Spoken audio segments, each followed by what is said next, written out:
दोस्तों नमस्कार। मेष राशि वाले मेरे मित्रों, आज के इस वीडियो में आपको जो जानकारी दी जा रही है वह बहुत ही महत्वपूर्ण है। दोस्तों, आपके लिए विशेष तौर पर तैयार की गई है और आपके जीवन को बचाने का दम रखती है। जी हाँ दोस्तों, यह कोई छोटा मोटा ज्ञान नहीं है।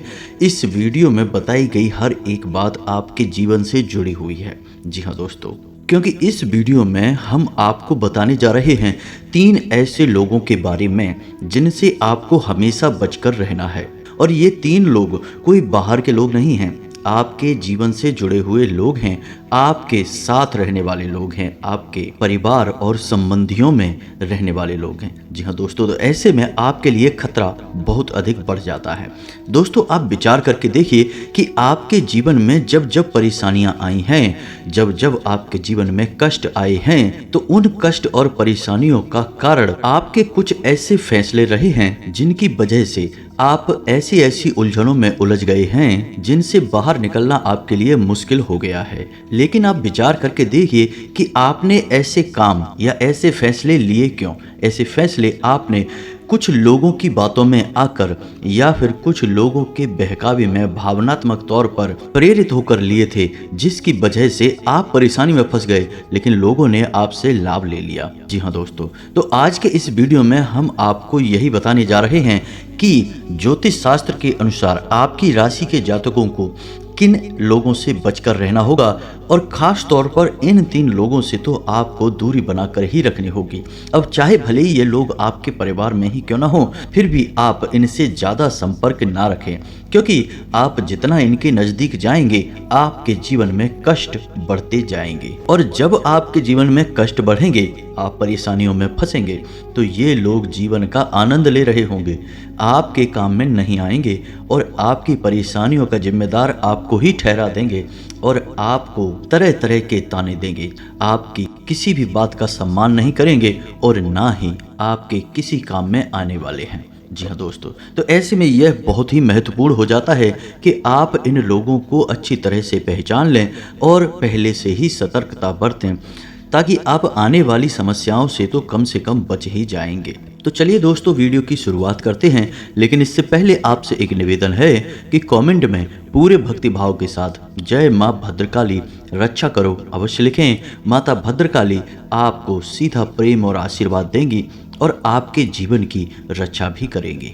दोस्तों, इस संसार में इंसान किसी से भी लड़ सकता है, किसी से भी जीत सकता है, लेकिन जब बात अपनों की आती है और अपनों में ही छुपे हुए दुश्मनों की आती है, तो ना तो इंसान उनसे लड़ सकता है और ना ही उनसे जीत सकता है। आपने वह कहावत तो सुनी ही होगी कि किसी भी पेड़ के कटने का किस्सा न होता यदि कुल्हाड़ी में उसी पेड़ का हिस्सा न होता। जी हाँ दोस्तों, वह कुल्हाड़ी जो इतना दम रखती है कि किसी पेड़ को काट सके, लेकिन उस कुल्हाड़ी के अंदर इतना बल आता क्यों है? क्योंकि उस कुल्हाड़ी में उसी पेड़ का एक हिस्सा लगा होता है। तो जब भी इंसान कमजोर पड़ता है, परेशानियों में उलझता है, तो कहीं ना कहीं उसको परेशानियों में डालने वाले, उसको कमज़ोर करने वाले और उसका दुरुपयोग करने वाले उसके अपने ही लोग होते हैं। जी हाँ दोस्तों, अब ऐसी स्थिति में आप एक ऐसे इंसान हैं जो इस स्थिति में पूरी तरह से फिट बैठते हैं। जी हाँ दोस्तों, आप एक बहुत ही भावुक इंसान हैं, आप दिल से बहुत ही साफ हैं और सबसे बड़ी बात यह है कि आप हर इंसान को खुश देखना चाहते हैं, हर एक इंसान के चेहरे पर मुस्कुराहट देखना चाहते हैं। जो भी लोग आपसे जुड़े हैं, आप यह चाहते हैं कि चाहे आपको कितने ही कष्ट आ जाएं, आपके जीवन में कितनी ही उथल पुथल क्यों ना हो जाए, लेकिन उन लोगों का जीवन सुखमय बीतना चाहिए, खुशियों भरा होना चाहिए, जिसको देखकर बाद में आपको बहुत आनंद प्राप्त होता है।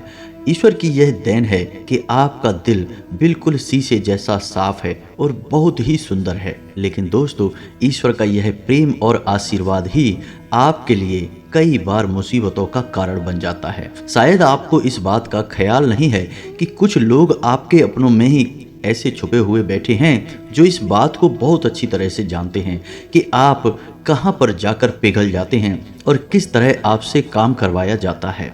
और इस बात को जानने के बाद ऐसे लोग इसी प्रकार की बातें करते हैं, ऐसे ऐसे आपके सामने प्रपंच गढ़ते हैं कि आप उनकी बातों में आ जाते हैं और फिर आप उनके मन के मुताबिक चलते हैं और अपने जीवन के हर एक दुख तकलीफ संकट को भूलकर उनके जीवन को सुंदर बनाने में लग जाते हैं। जी हाँ दोस्तों, अब आप उदाहरण से समझिए, पिछली बार आपने किसी को पैसे दिए थे, क्या आपको वो पैसे बिना किसी खींचतान के या साधारण तौर पर प्राप्त हो गए थे? जी नहीं, हम इस बात की गारंटी देते हैं क्योंकि लोग अच्छी तरह से जानते हैं कि आप उनकी मदद अवश्य करेंगे। बस उनको आपके सामने थोड़ा सा नाटक करना है, मगरमच्छ के आंसू बहाने हैं और आप पिघल जाएंगे।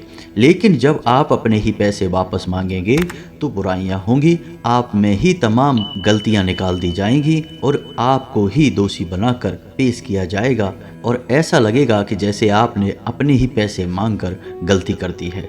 बात केवल पैसों की ही नहीं है क्योंकि पैसे देकर तो आप एक दो बार में सीख जाते हैं, फिर आप सतर्क हो जाते हैं, लेकिन लोग तो आपको कई और तरह से भी दुरुपयोग कर रहे हैं। आपका अपना बनकर आपको छल रहे हैं, आपके संसाधनों का, आपकी चीज़ों का उपभोग कर रहे हैं और आपको पता भी नहीं चल पा रहा है। जी हाँ दोस्तों, अब आपके अंदर एक खूबी यह भी है कि आप अपनी तकलीफ़ों के बारे में कभी किसी से खुलकर बात नहीं करते हैं। इस वजह से लोग अक्सर भ्रम में पड़ जाते हैं क्योंकि आपके चेहरे पर एक बहुत ही खूबसूरत मुस्कुराहट रहती है। चाहे भले ही आपके दिल में कितना ही घमासान क्यों न मचा हो, आपके जीवन में कितनी ही उथल पुथल क्यों न मची हो, लेकिन आप कभी भी इस बात को जाहिर नहीं होने देते हैं। इस वजह से आपके अपने जो आपसे जुड़े हुए हैं वे इस भ्रम में आ जाते हैं कि आपके जीवन में कोई कष्ट ही नहीं है, आपका जीवन तो बहुत ही सुंदर चल रहा है, लेकिन हो सकता है कि परिस्थिति एकदम उल्टी हो। जी हाँ दोस्तों, तो अब ऐसे में आपको ऐसे किसी भी इंसान से बचकर रहना है जो आपसे हमेशा मीठी मीठी बातें करता है। जी हाँ दोस्तों, आप एक ऐसे इंसान हैं जिसने अपने जीवन में सुख और दुख, उतार और चढ़ाव, परेशानियां सब कुछ देखी हुई हैं। तो आप याद करके देखिए कि जो इंसान आज आपसे मीठी मीठी बातें कर रहा है, क्या आपके बुरे वक्त में उस इंसान ने आपके हालचाल भी लिए थे? क्या आप जब परेशानियों से जूझ रहे थे, अकेले पड़ गए थे, लड़ रहे थे, उस समय वह इंसान आपके साथ खड़ा था? क्या उस इंसान ने आपको हिम्मत बधाई थी? यदि आपका जवाब ना है तो आप समझ जाइए कि यह इंसान जो आज आपके अच्छे समय में आपके साथ है, यह एक धोखेबाज इंसान है। यह आपका दुरुपयोग करना चाहता है, आपकी भावनाओं के साथ खिलवाड़ कर रहा है। तो इस इंसान से आपको दूरी बनानी है। बुद्धि और तर्क शक्ति तो आपको स्वयं ही लगानी पड़ेगी दोस्तों, लेकिन हम आपको चेतावनी दे रहे हैं कि जब तक आप ऐसे लोगों से दूरी नहीं बनाएंगे, आप हमेशा ठगे हुए से महसूस करेंगे। ऐसे लोगों की नज़र में आपका कोई मोल नहीं है। आप भले ही इनकी खुशियों के लिए कितना ही बड़ा त्याग कर दें, लेकिन आपका हर एक त्याग और आपकी हर एक परेशानी इनके लिए बहुत सस्ती है। जी हाँ दोस्तों, तो जो आपसे हमेशा भावनात्मक बातें करके आपको भावुक बनाने की कोशिश करता है, ऐसे इंसान से आपको सतर्क हो जाना है। यह इंसान आपके अपनों में, आपके परायों में, आपके नज़दीक, आपके दूर कहीं भी हो सकता है, क्योंकि दोस्तों आपके अंदर बुद्धिमानी की, हुनर की कोई कमी नहीं है। और कौन कहां से आपका क्या लाभ लेना चाहता है, यह आपको तब पता चलेगा जब आपका शोषण हो चुका होगा, आप ठगे जा चुके होंगे। तो आप सतर्क रहिए और लोगों से जो आपसे इस तरीके की चर्चाएं करते हैं, अपने दुखड़े रोते रहते हैं, हमेशा अपने जीवन के बारे में, परेशानियों के बारे में चर्चाएं करते रहते हैं, ऐसे लोगों से आप दूर रहिए।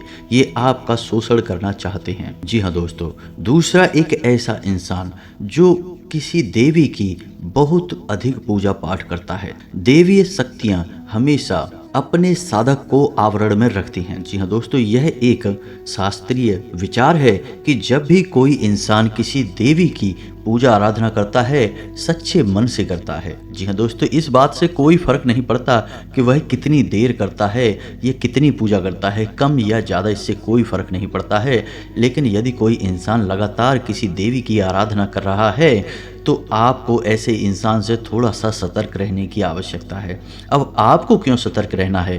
क्योंकि दोस्तों हम आपको बता दें कि आपका स्वभाव कुछ ऐसा है कि आप भावनात्मक तौर से किसी भी इंसान से अच्छी तरह से जुड़ जाते हैं और फिर आपके स्वभाव में छोटी छोटी कमियां भी हैं, जैसे आपको कभी कभी जल्दी से क्रोध भी आ जाता है और आपके रिश्ते जल्दी से बिगड़ भी जाते हैं। हालांकि आप उन्हें बाद में संभाल जरूर लेते हैं, लेकिन यदि आपने किसी देवी के साधक को नाराज कर दिया, किसी बात पर उसे क्रोध दिला दिया, तो आपकी खैर नहीं। जी हाँ दोस्तों, हम आपको बता दें कि देवीय शक्तियाँ जो हैं वो तंत्र की शक्तियाँ होती हैं। ज़्यादातर जितने भी दैवीय साधक होते हैं उन्हें तांत्रिक की श्रेणी में रखा जाता है। इसीलिए दैवीय शक्तियों की पूजा पाठ रात्रि के समय की जाती है, क्योंकि तंत्र की पूजा रात में की जाती है, तांत्रिक पूजाएं रात्रि में ही होती हैं। जी हाँ दोस्तों, तो यदि कोई एक ऐसा इंसान आपके आसपास है जो दैवीय शक्तियों की पूजा करता है, खास तौर से रात्रि के समय पूजा पाठ करता है, और यदि आपने उस इंसान से किसी भी प्रकार की नोक झोंक भी कर ली और उस इंसान ने अपने मन में बस विचार ही कर लिया कि आपको परेशान होना है, तो हो सकता है कि दैवीय शक्तियों की कुदृष्टि आपके ऊपर पड़ जाए और आपके जीवन में परेशानियां ही परेशानियां भर जाएं। जी हाँ दोस्तों, तो ऐसे में आपको सतर्कता अनिवार्य है। आप देखिए कि कोई यदि आपके आसपास साधक है, खास तौर से दैवीय शक्तियों का साधक है, काली माता की पूजा करता है, बगलामुखी माता की पूजा करता है, अम्बे माँ की पूजा करता है, तो आपको उसे किसी भी कीमत पर नाराज नहीं करना है। जी हाँ दोस्तों, और इसमें डराने वाली बात यह है कि आपको कभी भी कोई भी साधक यह नहीं बताएगा कि वह किस स्तर की साधना कर रहा है और उसकी साधना कितनी प्रबल हो चुकी है। यदि आपने ऐसे किसी इंसान से बुराई मोल ले ली, झगड़ा कर लिया या फिर आपने उसे नाराज कर दिया, तो फिर आपके ऊपर वह किसी प्रकार की तांत्रिक क्रिया भी कर सकता है। और तांत्रिक क्रिया करना आज के समय में कोई बड़ी बात नहीं है, क्योंकि यह कलयुग का समय चल रहा है और कलयुग में नकारात्मक शक्तियां हमेशा जल्दी फलित होती हैं और जल्दी अपना असर भी दिखाती हैं। जी हाँ दोस्तों, अब बात करते हैं उस तीसरे इंसान की जिससे आपको हमेशा बचकर रहना है। वह तीसरा इंसान वह इंसान है जो हमेशा दूसरों की पीठ के पीछे बुराइयां करता है, हमेशा किसी न किसी बात पर शिकायतें करता रहता है। अपने जीवन में वह कुछ भी बड़ा नहीं करता है, बस केवल और केवल दूसरों में दोष निकालता रहता है। जी हाँ दोस्तों, कहने का मतलब यह है कि यह एक नकारात्मक इंसान है और यह केवल और केवल आपकी सकारात्मक ऊर्जा को खराब करने का कार्य करता है। अब सकारात्मक ऊर्जा क्या है? सकारात्मक ऊर्जा आपके पुण्य, आपकी पूजा पाठ और आपके सत्कर्मों से प्राप्त की गई सद्गुणों की एक खदान है, जो आपको प्राप्त हुई है केवल आपकी मेहनत से। लेकिन ऐसे नकारात्मक व्यक्ति आपकी सकारात्मक ऊर्जा को खराब करते हैं। जी हाँ दोस्तों, तो आपको इन लोगों से दूरी बनाकर रखनी है, इन लोगों के नज़दीक भी आपको नहीं जाना है। आप एक बार पहचान जाएं कि यह इंसान हमेशा पीठ के पीछे किसी न किसी की बुराई करता है, तो आपको उस इंसान से दूरी बना लेनी है। जी हाँ दोस्तों, अब आपकी राशि के जातकों के साथ एक बड़ी समस्या यह है कि आप लोगों के ऊपर नकारात्मक ऊर्जा का प्रभाव बहुत जल्दी पड़ता है। अब हो सकता है कि कोई और इंसान उस इंसान की नकारात्मक ऊर्जा से प्रभावित ना हो, लेकिन आप अवश्य हो जाएंगे। आपको यकीन ना हो तो आप विचार करके देखिए कि जब जब कोई नकारात्मक इंसान आपके आसपास आकर बैठता है और वो तरह तरह की बुराइयां करता है लोगों की और तरह तरह की शिकायतें करता है, या फिर इस प्रकार के किसी माहौल में आप थोड़ी देर बैठकर देखिए, उसके बाद फिर जब आप अपने जीवन में वापस आते हैं तब आपकी विचारधारा कैसी होती है। आप बड़े ही उदास हो जाते हैं, नकारात्मक हो जाते हैं, आपके मन में क्रोध भर जाता है, चिड़चिड़ाहट आ जाती है और आपका आपके ही काम में मन नहीं लगता है। जी हाँ दोस्तों, तो ऐसे में आपको इन लोगों से दूरी अवश्य बनानी है। ना केवल इन लोगों से दूरी बनानी है, बल्कि नकारात्मक माहौल से भी पूरी तरह से दूरी बनाकर रखनी है। जी हाँ दोस्तों, तो यहाँ पर हमने आपको 3 प्रमुख लोगों से बचकर रहने की बात बताई। पहला वह इंसान जो आपको भावनात्मक तौर पर कमज़ोर करके आपकी खुशियों को लूटने का कार्य करता है। दूसरा, वह जो किसी दैवीय शक्ति की साधना करता है वह तांत्रिक भी हो सकता है, और आज के समय में तांत्रिक क्रियाएं करना बहुत सरल हो गया है। छोटी से छोटी तांत्रिक क्रिया आपको लंबे समय तक पीड़ा दे सकती है दोस्तों, तो ऐसे इंसान से भी आपको बचकर रहना है। और तीसरा यह है कि किसी भी प्रकार के नकारात्मक इंसान या नकारात्मक वातावरण से आपको दूरी बनाकर रखनी है, क्योंकि आपकी राशि की यह कमजोरी है कि आपके ऊपर नकारात्मक चीज़ों का प्रभाव बहुत जल्दी हो जाता है। जी हाँ दोस्तों, तो अब इन सब के बीच आप अपने जीवन को सुंदर कैसे बनाएंगे, अपनी हर मनोकामना की पूर्ति कैसे करेंगे, तो इसके लिए हम आपको बता दें कि आपके लिए एक बहुत ही सरल और बहुत ही शक्तिशाली उपाय है। आप अपने घर की दहलीज पर शाम के समय गाय के घी का एक दीपक अवश्य जलाया करिए। जी हाँ दोस्तों, आप अपने घर की दहलीज पर जो दीपक जलाएंगे उस दीपक की बाती का मुख बाहर की ओर होना चाहिए और दरवाजे पर साफ सफाई होनी चाहिए, किसी प्रकार की गंदगी नहीं होनी चाहिए। जल का छिड़काव करने के बाद आप एक छोटा सा चौक बनाकर या फिर अन्न की एक कटोरी रखकर उसके ऊपर यह दीपक रखें।